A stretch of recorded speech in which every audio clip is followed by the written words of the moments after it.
there was a little bit of a controversy was the character sheet they showed for Modar. What was that about? Well, what I realized was, I guess they never consulted with me when they made that graphic, because those stats are wrong. Welcome to the Character Sheet, your home for all things fantasy and TTRPG news. And today we have a returning guest, Jason Charles Miller. You may know him from tons of Critical Role music, from Godhead, from his single career, and now you might know him from Draw Your Weapons. So, Jason, thank you so much for joining us. Thanks for having me. Yeah, I'm on the road this week, so I'm happy to come to you live from one of many Hampton Inns that I'm always staying at.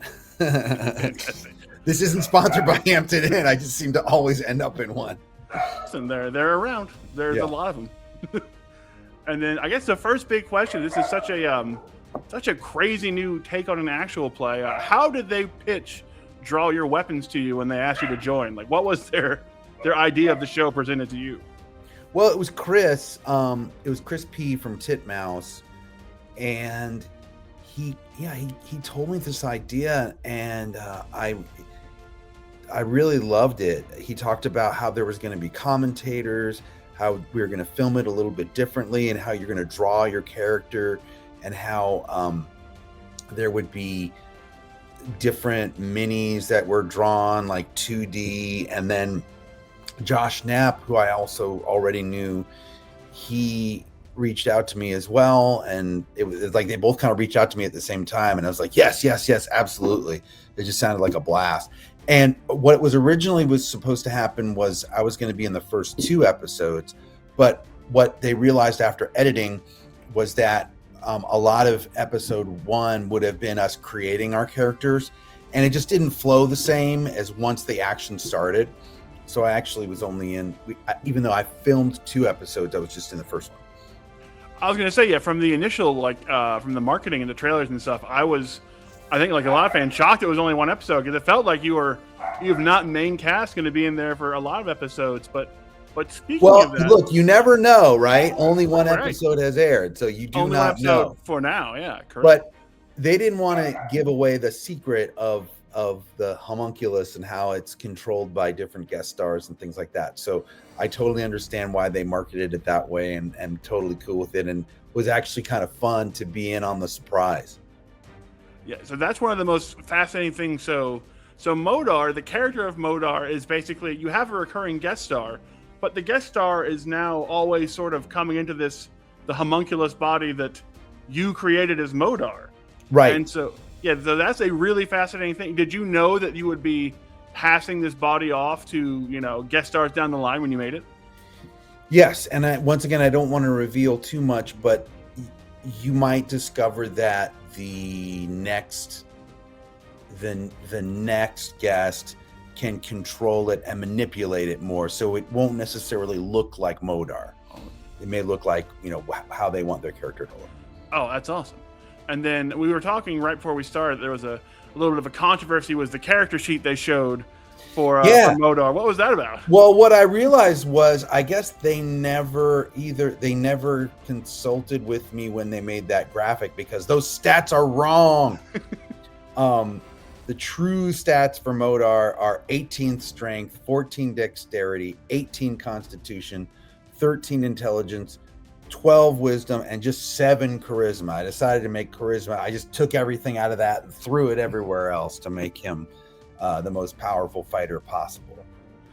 Oh, that's amazing. And then also, Modar had a secret past, a backstory so intense it would explode the head of Blurred if he ever learned it. But now that, as we kind of saw in the episode, now that Modar is, at least for now, out of there, what are you going to sort of play that like sort of how Robbie Damon plays Kagan? Is that a secret that just goes with him to the abyss, or is that something that like we might get revisited down the line? It could get revisited down the line, so I don't want to reveal too much. But yeah, he definitely is, he's being punished, and he proved at least that he can work with a team. Like, his selfishness was being punished, and at least he redeemed himself that way. But I think there's definitely more to come for Modar's story. Oh, amazing. Let's hope so. Because after seeing 1 episode, it was you said it was shocking that he wasn't going to be there for episode 2. So I can't wait to see him come back and see kind of what form he comes back in now, considering the way that the homunculus is changing for every single user, I guess is the best way to put it. And then, I guess, speaking of Blurred, you had a hilarious interaction with him at the very beginning, and that is, as you tried to name, like the group tried to name the party, it kind of went off the rails, but if you had to choose between the shitbreakers, the fuck herders, or the big tough cussers, which of those would you go with as Modar? As Modar? Modar probably wouldn't be satisfied with any of them. But I was fine with the big tough cussers. That's it. I like that. And then, so as someone that went to art or went to college for an art degree originally, and then realized that stuff takes money to buy and changed. How much? I've always been fascinated by the drawing aspect of this. So, how much time do you think you spent drawing in the episodes? Like, how often were you in the notebook with a pen trying to draw something out? A lot less than like Heather Mahler or Sean, who are like amazing illustrators. Although it takes me longer to draw anything, but I do feel satisfied that I came up with our group's logo. Yeah, the Knights of I, the sad hourglass. Yeah, the unhappy hourglass. That was amazing. And did you find that, because as someone that has an art background too, like I compulsively doodle during D&D campaigns a lot when I'm not DMing. Did you find that having to draw that stuff out distracted from keeping a focus on the story, or was what was happening at the table so insane all the time that it was pretty easy to jump back and forth? Yeah, it actually didn't distract me that much. It distracted me less than I expected it to. Oh, that's fantastic. That was always my fear is always whenever I get too into my doodles, I'm just like, I've checked myself out. But I think if the amount of insanity that was happening at the table in my games was happening, that it was the same as draw your weapons, I don't think that would have been a problem. Some truly incredible stuff pops up. And I guess we won't dive too much into the character of Modar, because I know there's a chance he could come back, there's some secrets, but is it fair to say that while he's a devil, he does have some sort of set of rules? Because it seemed like he was pretty shocked when he asked the question about the force grenades that he threw into the kobolds that may or may not have turned out to be civilians. Like, that was a little Modar and a little Jason, because as a player, I don't want to be throwing grenades into groups of citizens. But don't forget, I was basing Modar's devil / tiefling character on, in my opinion, because I grew up playing AD&D, Advanced Dungeons and Dragons. Like that was the first version that I played. Well, actually, I played Basic first, but then when I really got into campaigns and long-term playing for years, I always played AD&D. And devils in AD&D were lawful evil. They still had to follow laws. I know where they got that from too. I'm sure that it sort of falls into the category of the traditional devil of sign this contract. Yeah. That's lawful. It's lawfully binding. Now, demons are chaotic evil. They will do anything and destroy anyone, and they don't have anything to follow. But devils are lawful. They're evil, but they're lawful. So I wanted to base Modar on that. Yeah, in a way, they're almost less disturbing than shout out to my favorite AD&D and Planescape, right? The Modron, because my God, imagine being truly lawful neutral and obsessed with all of your laws and all of your symmetry and all of your geometry, and the fact that anything gets done with these little, and the fact that their entire hierarchy is based on like 1s and 2s and 3s and just Modrons are something else. I never really got fully into their lore because of how complicated it was. Yeah, it's one of those Planescape things. I think, old school AD&D Planescape setting. Shout out to that. Such a great setting. So many fun factions, and it's when a lot of people. That was my first introduction to the concept of the lawful devils and the the chaotic demons, and then of course all the various flavors of slod and like all the other fun stuff you get in there. Right. But back to draw your weapons. Let's see. Yeah. You've done a lot of actual plays over the year. You did Critical Role way back in the day. You've done, and of course, you've worked with them obviously a ton on music. You've done LA by Night. Did any of that prepare you for the insanity that was Draw Your Weapons, or is there no real way to prepare for that because it's just such a different beast? I think all the ones I've done over the years certainly prepare me. Like right now, I'm on the Glass Cannon Network's show called Legacy of the Ancients, and so that's a weekly TTRPG podcast. All throughout lockdown, I was the DM on the Gax Pack on the GaryCon Live channel, and there's so many other actual plays that I've been on that I think just now have prepared me and keep preparing me for whatever the next adventure may be. Oh, that's amazing. And during these sessions, did you guys have Chris and Blaine like at the sessions and away from the table, or were they just sort of watching everything and adding their commentary in post so that you guys were kind of surprised by what the commentary was when you watched the episode? Yeah, we didn't know what they were going to say.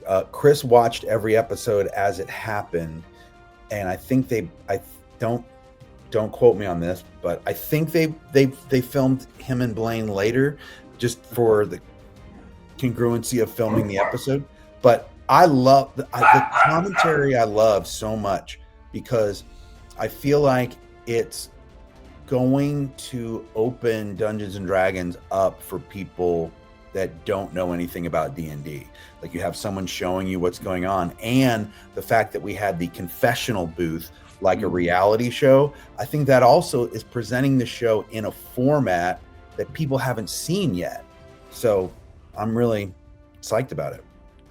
Yeah, it reminded me a lot of old Real World episodes almost, where it's you just pull them aside and they give their aside to camera, and you see that now in a lot of like reality TV stuff, and it's very interesting how it fits in. It fit in really well with Draw Your Weapons, and it allowed for some very funny moments. And I guess speaking of funny moments, is there a moment or a character that surprised you the most at the table? Because a lot of, based on at least the commentators, everyone kind of went in a completely different direction than was predicted by the commentary at the start of their character introductions. Yeah, I love the party. Everybody is great, and Heather's an amazing illustrator, but she was new to D&D, so she was kind of our newbie, and she really embraced her character and really went for it. And whereas Rashawn and Sean were like have played a lot longer, but still they picked characters that I think are gonna last the arc of the season to complement whatever guest stars come in, and also I think keep the audience entertained with their artwork and the performing that they do. No, it's amazing. And they had some really great moments. And there's some funny stuff in the trailers that we haven't got to see yet that I can't wait to see how it actually plays out. The blurred getting slapped in the face and slapping the person right back was one of my favorite little bits from the trailer.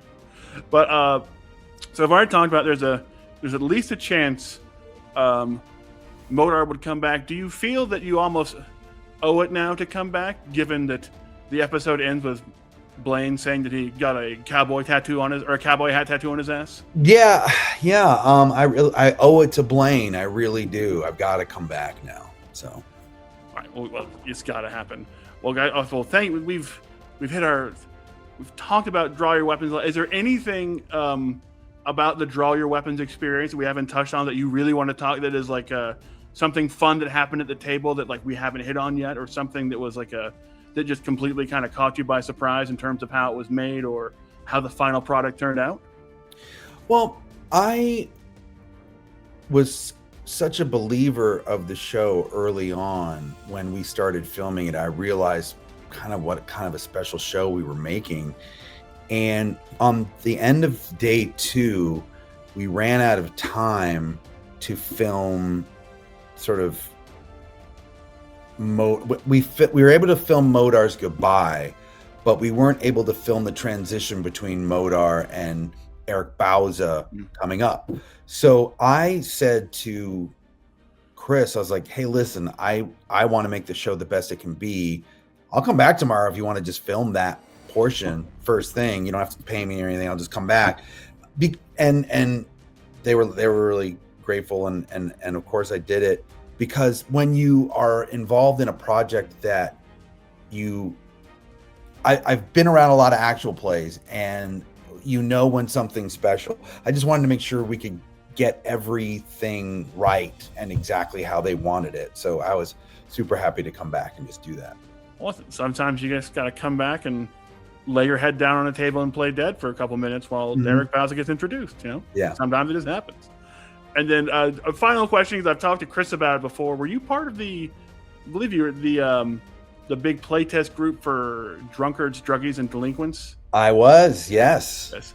What was that more chaos, especially the ones where Travis was in them, versus Draw Your Weapons, or is there nothing that compares with the chaos of Draw Your Weapons and all the live draw? Well, it was a different kind of chaos because you're getting drunk. You know what I mean? You're imbibing spirit. You're imbibing spirits. So your senses are dulled or heightened in the wrong direction. So that game is designed to be simpler, and I don't think you could do a campaign with that, but it sure is fun for an evening. Amazing. Well, Jason Charles Miller, thank you so much for showing up. We always love talking to you. Catch him on episode 1 of Draw Your Weapons. Keep watching Draw Your Weapons. Maybe he will be back.